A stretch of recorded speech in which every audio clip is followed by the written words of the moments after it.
Good evening class. I hope you all are doing good. So आज हमारा sociology lecture 67 Pakulski and Waters death of class एक इनकी thesis है. Thesis क्या है? The death of class. तो इस थीसिस में क्या है ये आज हम देखेंगे, क्योंकि जो ये थीसिस है, जब आप कार्ल मार्क्स को क्रिटिसाइज कर रहे हो, जब बेबेरियन जो स्ट्रैटिफिकेशन सिस्टम है उसको क्रिटिसाइज कर रहे हो, तो उसमें आप ये क्रिटिसिज्म में लिख सकते हो. बिकॉज ये कुछ मैंने आपको बताया है भी सोशियोलॉजी में अगर आपको आंसर लेने हैं या जीएस में आपको आंसर लेने हैं तो आपको कुछ कीवर्ड्स ड्रॉ करने पड़ेंगे. अभी जैसे सपोज कीजिए आप Pakulski and Waters death of class की बात कर रहे हैं, वहाँ पे इसको अंडरलाइन किया. जैसे कार्ल मार्क्स का आप थिंकर का एज ए थिंकर क्रिटिसिज्म लिख रहे हो, इसको आपने अंडरलाइन किया, पोकोल्स्की एंड वाटर्स का नाम लिखा, तो ये एक रिवॉर्डिंग होता है, मतलब एक बोनस मार्क्स आपको उसमें से मिलेंगे. ये जॉन पोकोल्स्की एंड मैल्कम वाटर्स, तो ये क्या थे? पोस्ट मॉडर्निस्ट थे एंड इन्होंने क्या बताई थी? डेथ ऑफ क्लास की थीसिस दी थी. तो मॉडर्निज्म क्या था? मॉडर्निटी. तो मॉडर्निटी के थिंकर्स कौन थे? जैसे कि हमने देखा है एमाइल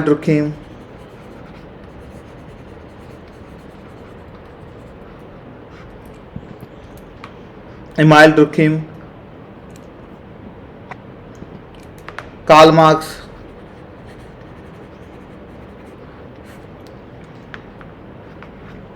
मैक्स वेबर. तो जो मॉडर्निज्म, जो मॉडर्निटी के थिंकर्स क्या थे, वो थिंकर्स उनका बेसिक आइडिया क्या था भी मॉडर्निटी एक सोशल चेंज है. तो उन्होंने अपनी थ्योरी दी थी भी एक जो रियलिटी है, एक जो सच्चाई है सोसाइटी की, जैसे कि हमने मैक्स वेबर की थ्योरी में देखा, कार्ल मार्क्स की थ्योरी में देखा भी इन फ्यूचर जे सोल्यूशन होगा, जे एक रियलिटी होगी सोसाइटी की. पोस्ट मॉडर्निस्ट क्या कहते हैं? जो पोस्ट मॉडर्निज्म में बेसिक फिलॉसफी क्या है भी मतलब इनको लगता है कोई एक कुछ भी एक सच नहीं है, मल्टीपल ट्रुथ है, मल्टीपल पर्सपेक्टिव हैं सोसाइटी के. बाकी जब पोस्ट मॉडर्निज्म क्या है डिटेल में मैं आपको, जब हम चैप्टर सेकंड स्टार्ट करेंगे सोशियोलॉजी एज ए साइंस, तब उसमें जो थ्योरीज आती हैं modernity theory, functionalism, critical theory, तो उसमें हम ये डिटेल में देख लेंगे. तो बेसिक आइडिया आप ये समझिए भी जो मॉडर्न थिंकर थे वो कहते थे जो सोसाइटी का एक ट्रुथ है भी सोसाइटी इन फ्यूचर कैसी होगी, एक सत्य है. लेकिन जो पोस्ट मॉडर्न थिंकर थे वो क्या कहते हैं भी सोसाइटी के मल्टीपल ट्रुथ्स हैं. तो जॉन पोकोल्स्की एंड मैल्कम वाटर्स ने क्या कहा? The death of class.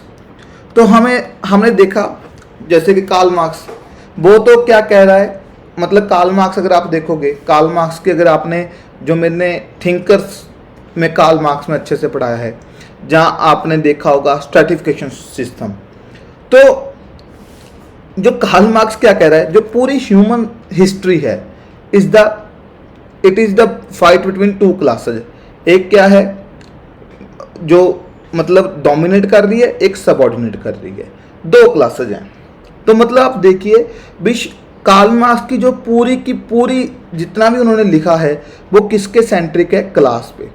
जब वो कम्युनिज्म की बात कर रहे हैं तो वो भी क्लास के सेंट्रिक ही बात कर रहे हैं, भी क्लासलेस सोसाइटी की. तो लेकिन जॉन पोकोल्स्की एंड मैल्कम वाटर्स क्या कह रहे हैं भी जो आज का टाइम है इसमें क्या है, क्लास इतनी रेलेवेंट नहीं है.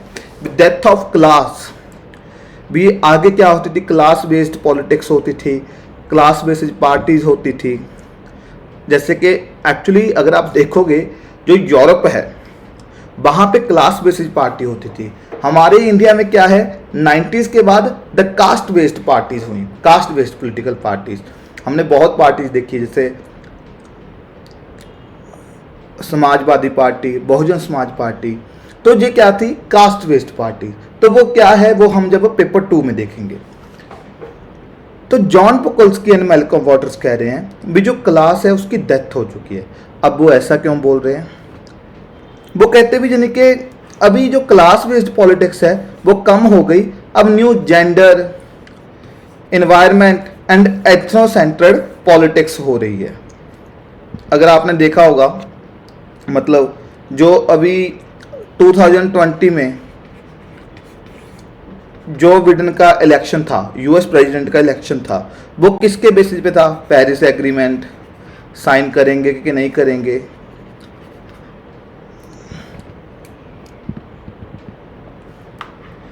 ब्लैक लाइव्स मैटर मूवमेंट,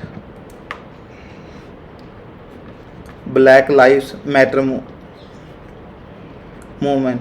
तो मीन्स आज के टाइम पे क्या है भी, जो इश्यूज हैं वो क्लास बेस्ड इशू नहीं है, जेंडर बेस्ड इशू हैं, इको इन्वायरमेंट बेस्ड इशू हैं, एथनोसेंट्रेड इशूज हैं।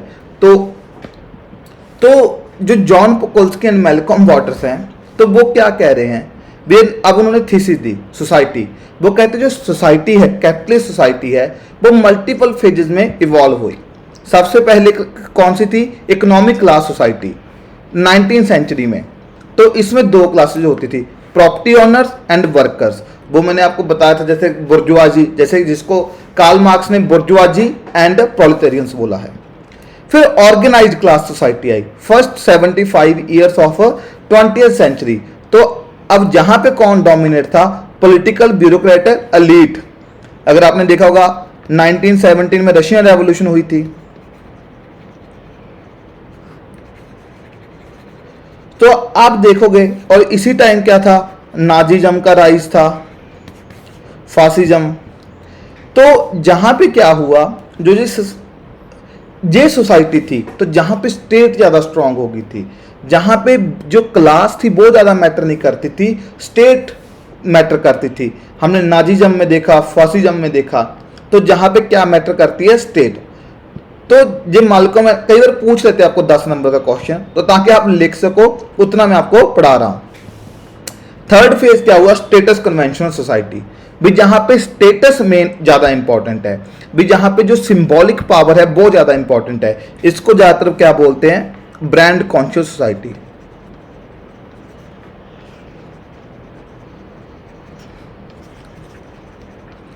भी कौन से ब्रांडेड क्लोथ्स पहने हैं, मतलब ब्रांड्स की बात होती है, सिंबॉलिक पावर्स की बात होती है।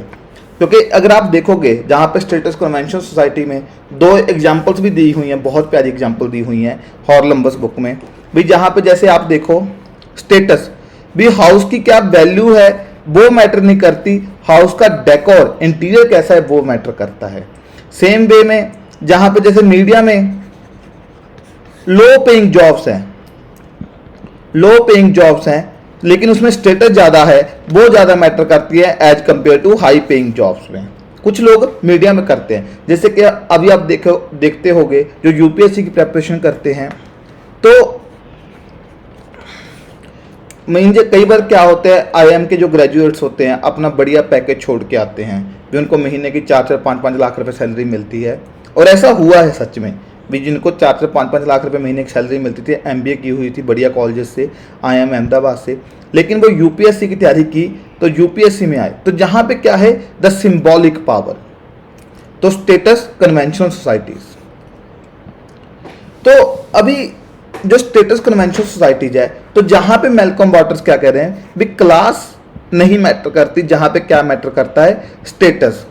तो जहाँ पे उसने क्या बताया भी, 4 की फीचर्स हैं, 4 की फीचर्स जो बताती हैं कैसे जो सोशल स्ट्रेटिफिकेशन सिस्टम है जहां पे चेंज हुआ। फर्स्ट है कल्चरलिज्म। तो कल्चरलिज्म क्या है, इसके आप एक बार नोट्स लिख लीजिए, क्योंकि ये 4 फीचर्स कई बार आपसे पूछ लेते हैं, तो मैंने छोटे से नोट्स बनाए हैं इसके।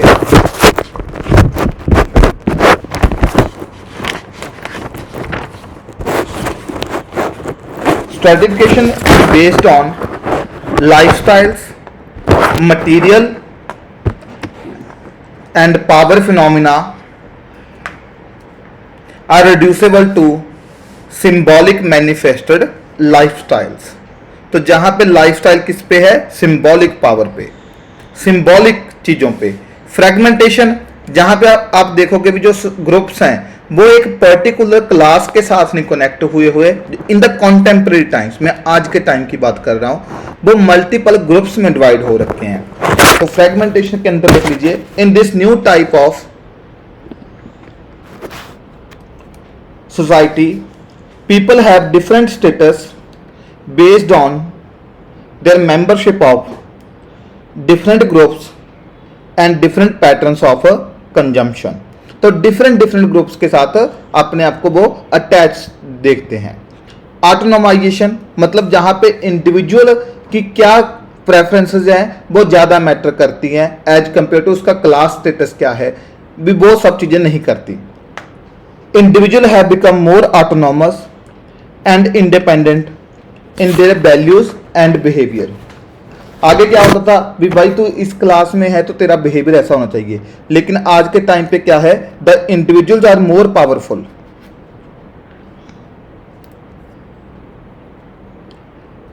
फोर्थ है resignification, people can change their preferences and identification thus leading to great fluidity and unpredictability in the status system of a society।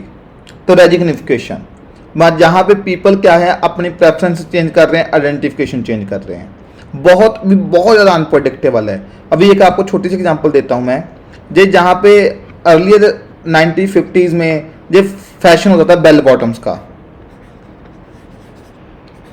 ये जो नीचे से मतलब जो जीन्स जहाँ से होती थी ज़्यादा वो क्या होती थी, मतलब उसकी जो विड्थ होती थी वो ज़्यादा होती थी। तो भी आप देखोगे इन कॉन्टेम्प्रेरी टाइम्स फिर से जो बेल बॉटम्स का फैशन आ गया। तो मीन्स बहुत ज़्यादा अनप्रेडिक्टेबिलिटी है, रेजिग्निफिकेशन। तो ये चार फीचर हैं जो बताती हैं भी कैसे जो सोसाइटी में क्या है, क्लास की डेथ हो रही है। तो अभी आप देखिए मतलब, तो ये मैंने स्टार्टिंग में बोला था भी जैसे क्लास बेस्ड पॉलिटिक्स नहीं मैटर करती, आज के टाइम पे ज़्यादा मैटर क्या करता है, एथनिक पॉलिटिक्स, इन्वायरमेंट की बात होती है। तो तभी आप देखिए जब जो बिडेन जो यूएस के प्रेसिडेंट है, जब वो फर्स्ट उनका डे था ऑफिस में, तो उन्होंने सबसे पहले पेरिस एग्रीमेंट साइन किया। तो अभी ये क्या है, रीजन क्या है डेथ ऑफ क्लास का, तो जो माल्कम एंड वाटर्स वो बता रहे हैं भी एक तो इंटरवेंशनिस्ट स्टेट्स जो मैंने बताया, नाजी स्टेट्स,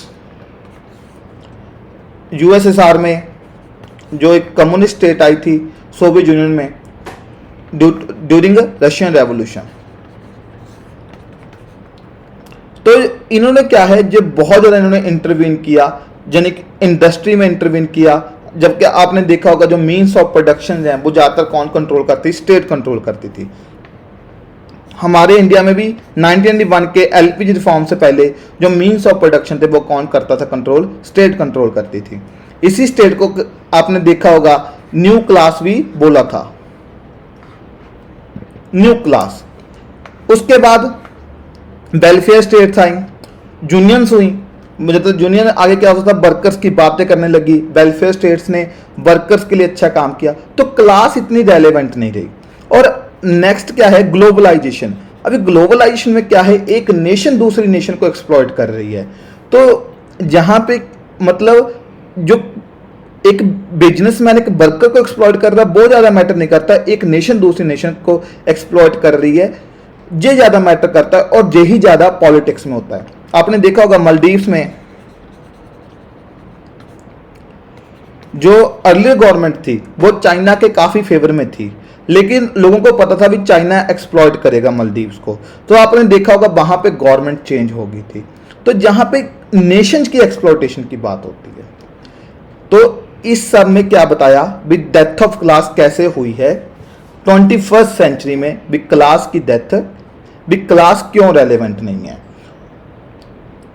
लेकिन इसका एक क्रिटिसिज्म है भी जहां पे हम करते हैं भी लाइफस्टाइल की बात कर रहे हैं, लेकिन लाइफस्टाइल भी जो स्टेटस सिंबल है तो वो भी डिपेंड किस पे करता है भी आपकी क्लास क्या है। क्योंकि अभी आप देखिए जो महंगे ब्रांड्स हैं, जो क्लोथ्स हैं, वो हर कोई तो अफोर्ड नहीं कर सकता। तो अगर किसी की हाई क्लास होगी तो वो तभी अफोर्ड कर सकता है। तो एक ये छोटा सा क्रिटिसिज्म भी है इसका। तो सोशोलॉजी में एक्चुअली क्या होता है, हर एक थ्योरी का रेलेवेंस भी मिल जाएगा और क्रिटिसिज्म भी मिल जाएगा, क्योंकि इट्स अबाउट द ह्यूमंस, और ह्यूमंस में क्या है भी ऐसा नहीं है कुछ फिक्स है। तो आई होप आपको ये कंसेप्ट क्लियर हो गया होगा, ताकि जब भी इस पे 10 नंबर का क्वेश्चन आ जाए तब भी आप लिख सको, या अगर क्रिटिसिज्म लिखना हो तो भी लिख सको। Thank you class.